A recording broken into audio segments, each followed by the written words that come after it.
बिस्मिल्लाहिर्रहमानिर्रहीम। अस्सलामु अलैकुम रहमत उल्लाह वबरकातुहू। हमारे इस्लामी यूट्यूब चैनल में आप लोगों को खुश आमदीद। जैसा कि आप लोग जानते हैं कि हमने इस्लामिक सीरीज़ का आगाज़ किया है और रोज़ाना की बुनियाद पर आपको एक इस्लामी वाक़या सुनाया जाता है और इसके आखिर में अखलाकी सबक भी बताया जाता है और इसके साथ साथ हम अपनी ज़िंदगी में कैसे चेंज ला सकते हैं ये भी बताया जाता है। तो आज का हमारा जो वाक़या है वो आजकल के मुसलमानों के बारे में है। जैसा कि आप लोग अक्सर देखते हैं, ख़बरों में भी आप लोगों को ये चीज़ मिलती है कि फ़लाँ मुल्क में फ़लाँ मुसलमान को कत्ल कर दिया गया है और उसका मुकदमा भी दर्ज नहीं किया जाता। जैसा कि बर्मा, फ़लस्तीन, ये इनका हाल आप लोगों के सामने है। तो आज आप लोगों को वो दिन भी याद होंगे कि जब 712 में मोहम्मद बिन कासिम ने एक औरत की मज़लूम आवाज़ पर पूरे सिंध को फ़तह किया, पूरे देबल को फ़तह किया और राजा दहार की इतनी बड़ी फ़ौज को शिकस्त दी। इसकी क्या वजह थी? इसकी वजह थी मज़बूत ईमान और कुरान मजीद के साथ अटैचमेंट और कुरान मजीद के अहकामात के साथ उनका प्यार और मोहब्बत और उसके अहकामात को अपनी ज़िंदगी में लाना। लेकिन आज बर्मा में, फ़लस्तीन में, कश्मीर में आप लोग देख लें कि कितने मुसलमानों को गाजर मूली की तरह काटा जा रहा है। क्या हम इंतज़ार कर रहे हैं कि बाहर से कोई मोहम्मद बिन कासिम आए? क्या हम इंतज़ार कर रहे हैं कि कोई तारिक बिन ज़ियाद आए और हमारी हेल्प करे? ऐसा नहीं हो सकता। हम ही तारिक बिन ज़ियाद बनने की कोशिश करें। हम ही क्यों मोहम्मद बिन कासिम नहीं बन पाते? इसकी वजह है दीन से दूरी, कुरान मजीद से दूरी, नबी अकरम सल्लल्लाहु अलैहि वसल्लम की हदीस और सुन्नत से दूरी।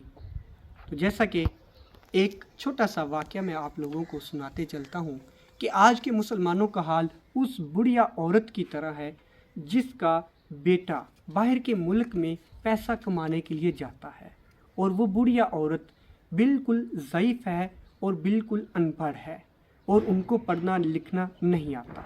तो क्या होता है कि जो उसका बेटा बाहर के मुल्क चला जाता है, वहाँ से माहाना लाखों रुपए का चेक अपनी बूढ़ी माँ को भेजता है। अब उसकी बूढ़ी माँ उस चेक को देखती है और उसको बड़े ही एहतराम के साथ चूम के अपने संदूक में रख देती है। अब उस बुढ़िया को इस बात का इल्म नहीं कि ये चेक पैसों का है, ये चेक ऐसे पैसों का है जिससे वो अपनी ज़िंदगी को बहुत अच्छे तरीके से गुजार सकती है।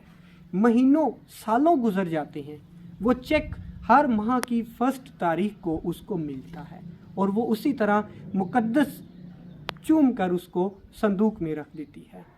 तो क्या होता है कि वो बूढ़ी माँ 2 साल बाद, 3 साल बाद अल्लाह को प्यारी हो जाती है और उसने उसी गुर्बत और अफलास की ज़िंदगी गुजारी होती है। जब उसके संदूक को खोला जाता है, अनलॉक किया जाता है, तो उसमें करोड़ों मालियत के चेक मौजूद होते हैं। लेकिन उस औरत को इल्म नहीं कि ये चेक कैसे हैं और ये चेक है या कोई और चीज़ है।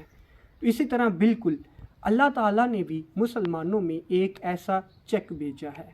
अब हम पे डिपेंड करता है कि हम उस चेक को कैश करें या हम उस बूढ़ी औरत की तरह उस चेक को बड़े ही प्यार के साथ मुकद्दस चीज़ समझ के उसको चूम कर हम संदूक में उसको बंद कर दें।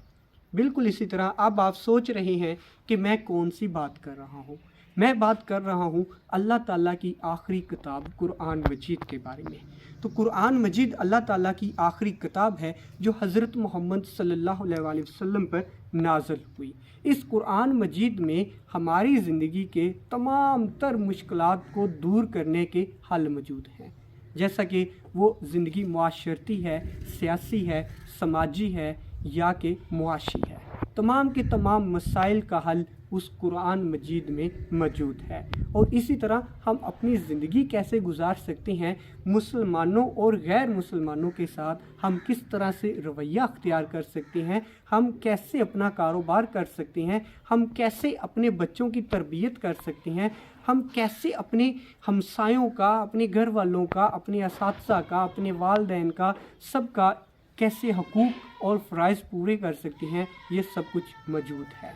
لیکن ہم کیا کرتے ہیں، ہم اس قرآن مجید کو مقدس چیز سمجھ کر ہم اس کو بڑے ہی پیار اور عقیدت کے ساتھ چومتے ہیں اور ایک پاک غلاف میں، ایک پاک کپڑے میں اس کو بند کر کے اوپر والی جگہ پہ رکھ دیتے ہیں، اور ہم نہیں سمجھتے کہ یہ احکامات جو ہیں وہ ہم نے کیسے اپنی زندگی میں لے کے آنے ہیں۔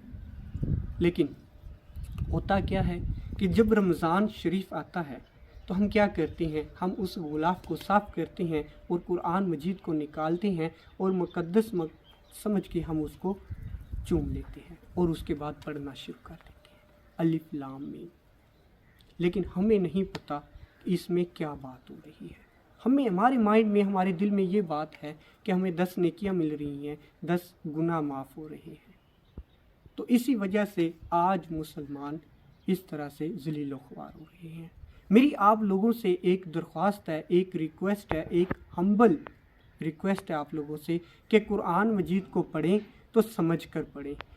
قرآن مجید کے ساتھ ساتھ نبی پاک صلی اللہ علیہ وسلم کی احادیث کو پڑھیں، سنت کو پڑھیں اور سمجھ کر پڑھیں اور اس کو اپنی زندگی میں لازمی طور پر لاگو کریں۔ تو اگر ہم یہ کام کرتے ہیں تو ہم اپنی زندگی کو بہت ہی اچھے انداز سے گزار سکتے ہیں، اور ایسی زندگی گزاریں گے جس میں لوگ بھی رشک کریں گے۔ اللہ تعالی ہمیں ہدایت دے اور سیدھے راستے پر لانے کی توفیق عطا فرمائے۔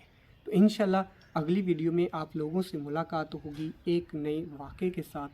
تب تک کے لیے اپنے بھائی کو اجازت دیجیے اور اپنی دعاؤں میں یاد رکھیے، کیونکہ میرا ایمان اور عقیدہ ہے کہ دعا مقدر بدل دیتی ہے، قسمت بدل دیتی ہے۔ انشاءاللہ تب تک کے لیے دیجیے گا مجھے اجازت۔ اللہ حافظ، اللہ نگہبان۔